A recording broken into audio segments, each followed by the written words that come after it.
আপনি আপনার বাবা-মার কাছ থেকে সম্পত্তি পেলে সেই সম্পত্তির উপর কর দিতে হবে সরকারকে আপনি আপনার পিতামাতার ছেলে-মেয়ে হিসাবে।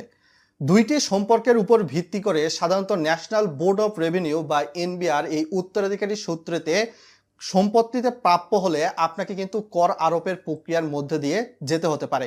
এই বিষয়টি সামনে উঠে এসেছে। সেই সকল ক্ষেত্রে দেখা যেতে পারে এখানে করের পরিমাণ ১% থেকে সর্বোচ্চ ১০% পর্যন্ত হতে পারে। ভিডিওটা লাইক করে শেয়ার করে দিবেন যেহেতু ভিডিওটা ইনফরমেটিভ হচ্ছে। এখানে সাধারণত দেখা যাচ্ছে যে নিকট আত্মীয়স্বজন এবং দূর আত্মীয়স্বজন ২টি সম্পর্ক রাখা হয়েছে।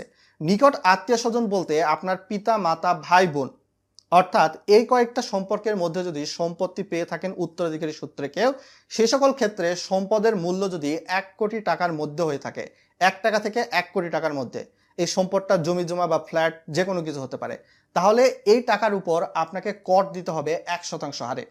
ঠিক সেম টু সেম যদি দেখা যায় ১ কোটির পরবর্তী ১ কোটি থেকে ৫ কোটির মধ্যে অর্থাৎ ৬ কোটির মধ্যে যদি সম্পদের মূল্য হয়ে থাকে তাহলে আপনাকে কর দিতে হবে ২% হারে।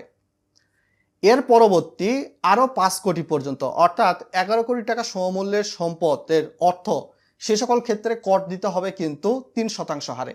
এই বিষয়টা কিন্তু সামনে উঠে এসেছে। আর যদি ১১ কোটি টাকার বেশি সম্পদের মূল্য হয়ে থাকে এর উপর কিন্তু কর দিতে হবে আবার ৫% হারে। তো সেই হিসাবে একটা কৃষক শ্রেণীর মানুষও কিন্তু এখান থেকে ছাড় পাবে না এমনটাই জানানো হচ্ছে বেশ কিছু নিউজ পেপারের সোর্স অনুসারে। আবার দূরবর্তী আত্মীয় স্বজন অর্থাৎ আপনি আপনার চাচা চাচি, দাদা দাদি, নানা নানির কাছ থেকে সম্পত্তি পেতে পারেন। তো সেই সকল ক্ষেত্রে কর আরোপের যে বিষয়টা বলা হয়েছে সাধারণত ১ টাকা থেকে ১ কোটি টাকার মধ্যে যদি সম্পদের মূল্য হয়ে থাকে তাহলে দিতে হবে দূরবর্তী সম্পর্কের ক্ষেত্রে ৩% হারে কর। পরবর্তী ৫ কোটি টাকার উপর অর্থাৎ মোট ৬ কোটি টাকায় কর দিতে হবে ৫% হারে। এর পরের ৫ কোটি অর্থাৎ ১১ কোটি টাকা পর্যন্ত কর দিতে হবে ৭% হারে। এর পরবর্তী আরও ধাপে ৫ কোটি টাকা বা বেশি অঙ্কের সম্পদ হলে আপনাকে কর দিতে হবে ১০% হারে। সেই হিসাবে সরকার কিন্তু কর আরোপের চিন্তাভাবনা প্রায় ৫,০০০ কোটি টাকা করতেছে উত্তরাধিকারী সূত্রে প্রাপ্য সম্পত্তি থেকে। আপনি হয়তোবা যুক্তরাজ্য, যুক্তরাষ্ট্র, স্পেন, সুইজারল্যান্ড এই সকল উন্নত কান্ট্রিতেও উত্তরাধিকারী সূত্রে প্রাপ্য সম্পত্তিতে করের কথা শুনতে পারেন। পৃথিবীর বিভিন্ন উন্নত দেশে কর দিলে যেমন বিনামূল্যে বেশ কিছু স্বাস্থ্যসেবা পাওয়া যায়, এমন প্রক্রিয়াটা কিন্তু বাংলাদেশ সরকারকেও চালু করতে হবে। শুধুমাত্র আপনি কর নিলেন, সাধারণ জনগণের উপর কোনো দৃষ্টি নজর দিলেন না, তাইলে কখনোই সাধারণ মানুষ আপনাকে কর দিবে না। এই বিষয়টা অবশ্যই আপনারা মনে রাখবেন।